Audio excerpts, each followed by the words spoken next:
நீலகிரி மாவட்டம் முதுமலை புலிகள் காப்பக வனப்பகுதி எல்லையில் அமைந்துள்ள தொரப்பள்ளி, மொலப்பள்ளி உள்ளிட்ட கிராமங்களில் கடந்த சில தினங்களாக 2 காட்டு யானைகள் சுற்றி திரிந்துள்ளது.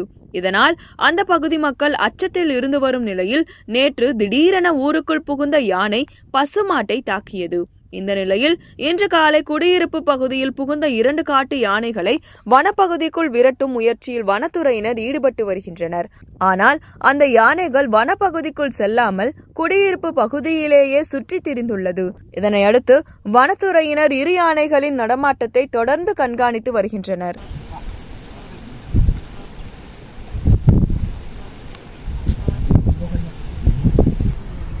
வீட்டு